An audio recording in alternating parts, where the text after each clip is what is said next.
Jadi kalau kita hari ini kok hidup hambar gitu ya, hidup hambar, nggak ada sukacita, kemudian kita menjadi sering murung, mulai kita lihat dalam diri kita masing-masing bahwa hati kita ini yang perlu diperbaharui oleh Tuhan.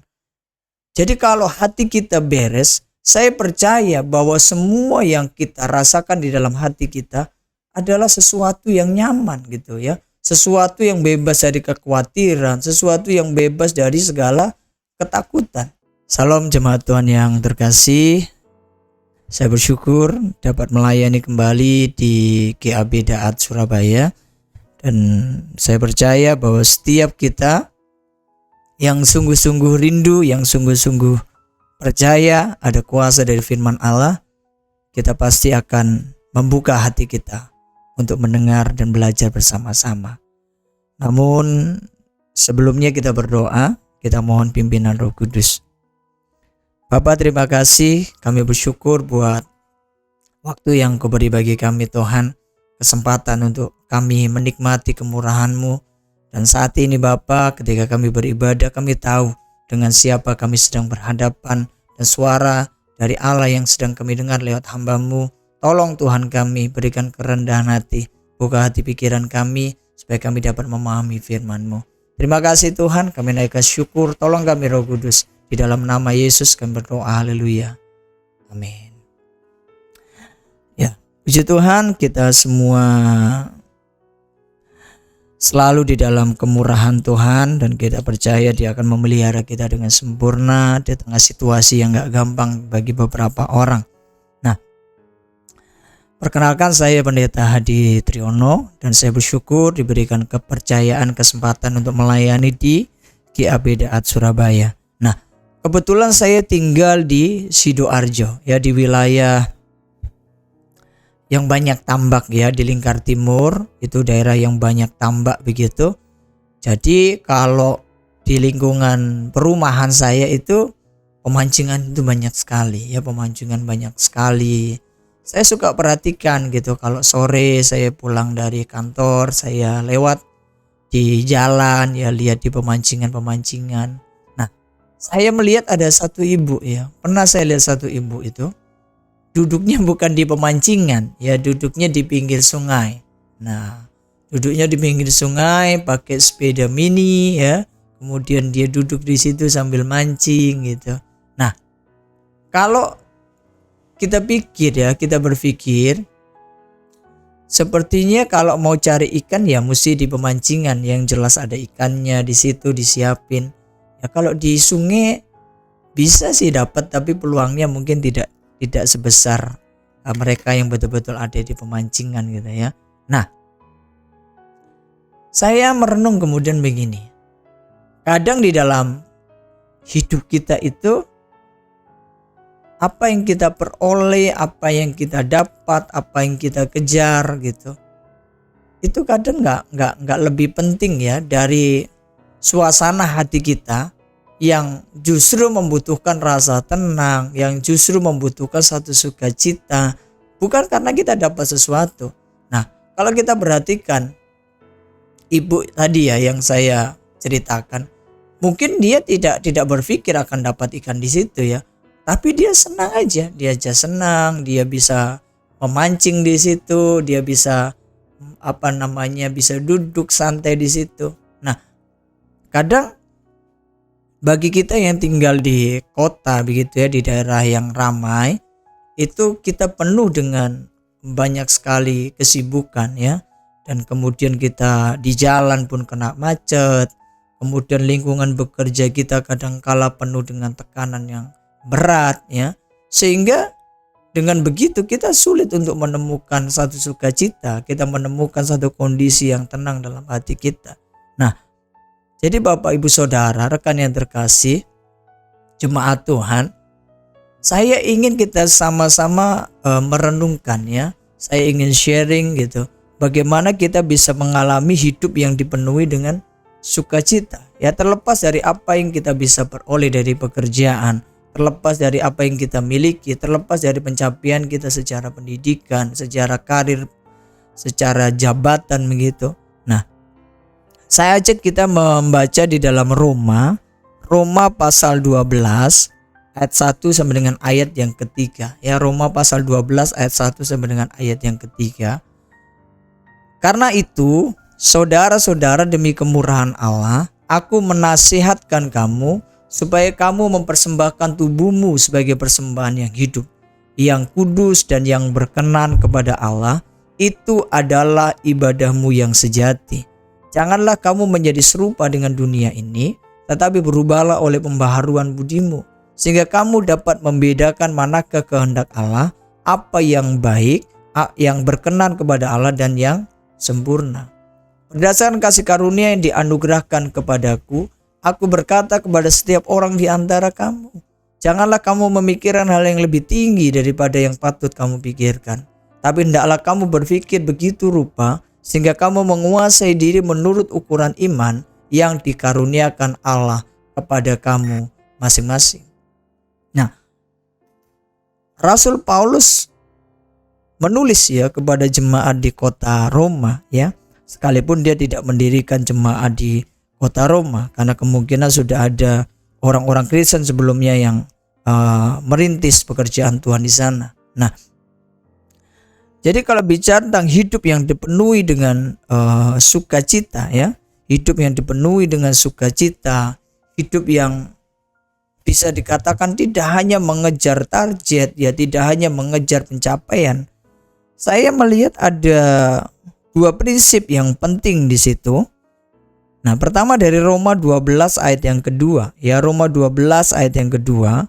Janganlah kamu menjadi serupa dengan dunia ini, tetapi berubahlah oleh pembaharuan budimu, sehingga kamu dapat membedakan manakah kehendak Allah, apa yang baik, yang berkenan kepada Allah, dan yang sempurna. Nah, prinsip di situ yang kita bisa melihat bagaimana supaya hidup kita ini mengalami satu kebebasan, satu kemerdekaan, ya, satu sukacita di dalam diri kita masing-masing. Itu bicara tentang pembaharuan hati kita, tentang pembaharuan hati kita. Di situ dikatakan pembaharuan budi. Saya lebih nyaman bahwa hati kita ini yang perlu diperbaharui oleh Tuhan. Jadi kalau hati kita beres, saya percaya bahwa semua yang kita rasakan di dalam hati kita adalah sesuatu yang nyaman gitu ya. Sesuatu yang bebas dari kekhawatiran, sesuatu yang bebas dari segala ketakutan. Nah, kita bisa melihat kepada hati kita masing-masing. Di dalam hati kita ini apa sih yang sedang kita simpan? Apakah kita begitu transparan di dalam hidup kita ini? Atau ada perkara-perkara yang kita simpan dan kita sembunyikan? Nah, itu kita yang tahu.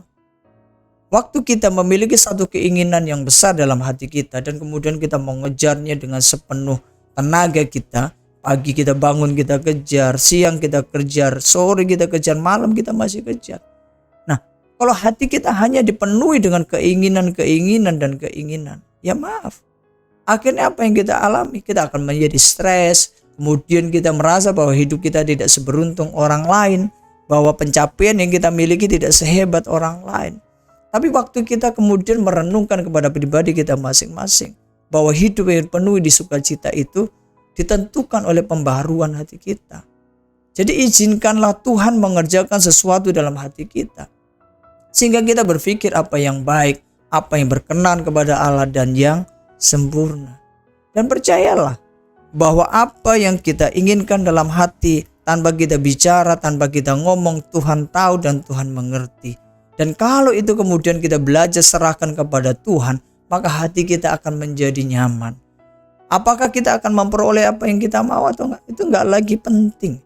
Tapi kita percaya waktu Tuhan memenuhi seluruh hati kita dengan damai, sejahtera, dan sukacita. Waktu kita bekerja dengan sungguh-sungguh, waktu kita belajar dengan sungguh-sungguh, waktu kita melakukan sesuatu yang terbaik, percayalah bahwa bukan keinginan kita yang jadi, tapi keinginan Tuhan yang jadi. Nah, pembaharuan hati itu bicara tentang apa? Mazmur 139, 23-24. Selidikilah aku ya Allah, dan kenallah hatiku. Ujilah aku dan kenallah pikiran-pikiranku. Lihatlah apakah jalanku serong, dan tuntunlah aku di jalan yang kekal. Nah, jadi Bapak Ibu Saudara, rekan yang terkasih, pembaharuan hati itu bicara tentang pemberesan secara batiniah. Nah, kalau batin kita itu beres gitu, kita nggak perlu cerita kepada Tuhan toh. Kalaupun memang kita nggak cerita, Dia tahu apa yang ada dalam hati kita. Karena itulah pemazmur berkata, selidiki aku ya Allah, kenallah hatiku, ujilah aku, kenallah pikiran-pikiranku. Lihatlah apakah jalanku serong dan tuntunlah aku di jalan yang kekal. Nah, artinya memang setiap hari, setiap waktu, setiap saat kita perlu buka hati kita pada Tuhan. Mungkin waktu kita berharap orang lain buat sesuatu yang baik, kemudian kita menjadi kecewa. Dan kalau itu memang gak kita bereskan secara batiniah, maka hati kita gak akan pernah bisa diperbaharui dan gak ada sukacita dalam hidup kita. Bapak Ibu Saudara rekan yang terkasih, jadi hidup yang dipenuhi dengan sukacita itu bicara tentang pembaharuan hati kita masing-masing, yaitu dengan pemberesan batiniah. Apakah pemberesan itu bicara tentang dosa-dosa yang kita perbuat dan sedang kita sembunyikan? Apakah pemberesan itu bicara tentang kepahitan, kekecewaan yang kita miliki? Apakah memang pemberesan itu bicara tentang tujuan, motivasi kita yang gak benar? Tapi waktu kita kemudian membuka hati kita dan mengizinkan Roh Kudus membersihkan, menguduskan dan memurnikan apa yang kita miliki dalam hati, percayalah bahwa kita akan selalu dipenuhi dengan sukacita. Saya percaya setiap orang punya keinginan, setiap orang punya cita-cita, setiap orang punya harapan. Tapi kemudian apakah semua yang dikejar itu akan menjadikan dia bertambah senang, bertambah bahagia? Kenyataannya enggak. Nah, jadi kita belajar dari apa yang ditulis oleh Rasul Paulus, perlunya pembaharuan hati, yaitu pemberesan secara batiniah. Jadi kalau kita hari ini kok hidup hambar gitu ya, hidup hambar, gak ada sukacita, kemudian kita menjadi sering murung, mulai kita lihat dalam diri kita masing-masing. Mungkin kita rasa kecewa kepada istri, mungkin kita rasa kecewa kepada suami, mungkin kita rasa kecewa kepada anak-anak, mungkin kita rasa kecewa kepada pimpinan, atau mungkin kita rasa kecewa kepada pegawai atau siapapun, kepada pendeta. Nah, ini kitalah yang tahu. Maka waktu kita berhadapan dengan Tuhan, waktu kita ada di dalam hadirat-Nya, kita mestinya mulai belajar merendahkan hati kita dan minta Dia menguji, mengenal pikiran kita, dan kemudian meluruskan apa yang serong. Nah, dan yang kedua, apa yang kita perlu miliki untuk hidup yang dipenuhi dengan sukacita? Di dalam Roma pasal 12 ayatnya yang ketiga. Roma 12 ayatnya yang ketiga. Nah, berdasarkan kasih karunia yang dianugerahkan kepadaku, aku berkata kepada setiap orang di antara kamu, janganlah kamu memikirkan hal yang lebih tinggi daripada yang patut kamu pikirkan, tapi hendaklah kamu berpikir begitu rupa sehingga kamu menguasai diri menurut ukuran iman yang dikaruniakan Allah kepada kamu masing-masing. Bapak Ibu Saudara yang terkasih, sering kita punya satu ekspektasi, satu mimpi begitu yang besar. Boleh, tapi seringkali kita lupa bahwa semua yang kita bisa peroleh itu semua hanya bisa terjadi oleh kedaulatan. Nah, jadi kita perlu pembaharuan pikiran. Sampai Paulus berkata, jangan kamu memikirkan hal yang lebih tinggi daripada yang patut kamu pikirkan. Kenapa? Seringkali kalau kita berpikir terlalu tinggi, kita berpikir terlalu hebat, kita berpikir terlalu besar, itu membuat kita stres, membuat kita kemudian rasa-rasanya kita butuh energi yang sangat besar dan kita terporsir di situ. Nah, tapi kalau kemudian kita menaruh dalam pikiran ini bahwa semua yang kita kerjakan, semua yang kita lakukan hanya oleh kekuatan yang diberikan oleh Tuhan, maka pembaharuan pikiran itu akan menghindarkan kita dari pikiran-pikiran secara duniawi, ingin lebih hebat dari orang lain, ingin lebih kaya dari orang lain, ingin lebih pintar dari orang lain. Tapi kalau pembaharuan pikiran itu sudah terjadi dalam diri kita masing-masing, maka kita sendiri tidak akan menjadi pribadi yang ambisius, tapi kita akan menjadi pribadi yang betul-betul mau meletakkan segala sesuatu, cita-cita, harapan kita kepada Yesus. Nah, pembaharuan pikiran itu bicara tentang apa? Kebergantungan kita kepada Tuhan. Keluaran 33 ayat 15. Berkatalah Musa kepadanya, Jika Engkau sendiri tidak membimbing kami, janganlah suruh kami berangkat dari sini. Nah, siapa Musa? Kalau kita menyelidiki tentang Musa, tentunya kita akan sangat kagum tentang dia. Musa itu diselamatkan oleh sebuah kejadian yang luar biasa. Dia diselamatkan pada saat semua bayi dibunuh. Kemudian dia diambil oleh oleh putri Fir'aun, kemudian diberikan nama. Bertumbuh di istana raja 40 tahun. Memperoleh pengetahuan yang begitu banyak. Memperoleh satu fasilitas yang hebat 40 tahun. Kemudian setelah 40 tahun, Tuhan izinkan dia lari ke padang gurun. Di sana dia mengembalakan kambing domba. Setelah 40 tahun, 80 tahun usianya, Tuhan suruh dia kau pimpin bangsa yang besar untuk menuju ke tanah Kanaan. Nah, kalau kita perhatikan kepada apa yang dimiliki oleh Musa, tentunya di dalam dirinya banyak hal yang hebat gitu ya. Banyak hal yang membuat dia patut bangga. Tapi dia ketika berhadapan dengan Tuhan, dia berkata, jika Engkau sendiri tidak membimbing kami, janganlah suruh kami berangkat dari sini. Ini bicara kebergantungannya kepada Tuhan.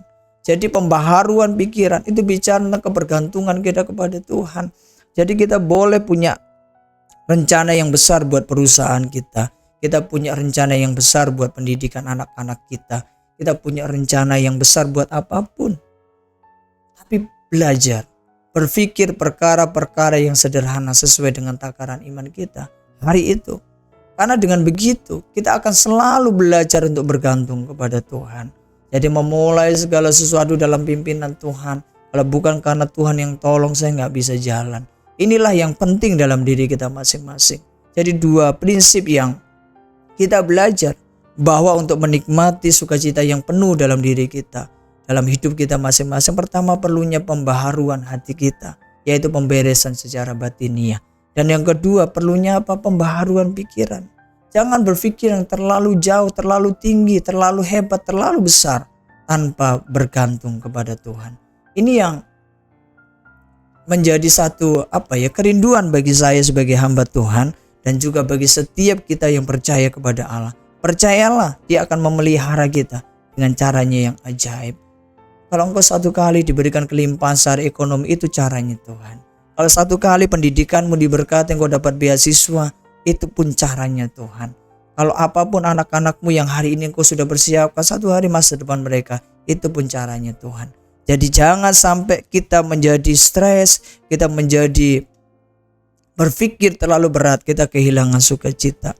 Dan saya menutup dari Roma 12 ayat yang pertama. Karena itu saudara-saudara, demi kemurahan Allah, aku menasihatkan kamu supaya kamu mempersembahkan tubuhmu sebagai persembahan yang hidup, yang kudus dan yang berkenan kepada Allah. Itu adalah ibadahmu yang sejati.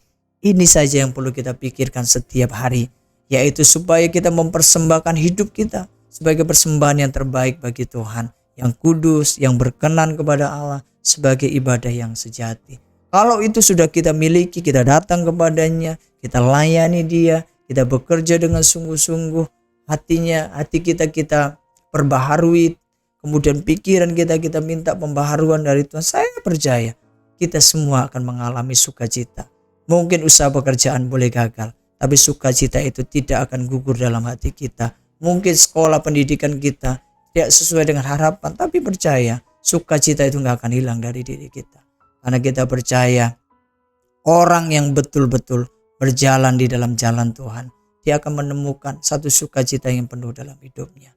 Kiranya jadi berkat bagi Bapak, Ibu, Saudara, bagi rekan yang terkasih, dan biarlah menjadi kekuatan bagi setiap kita. Mari kita berdoa.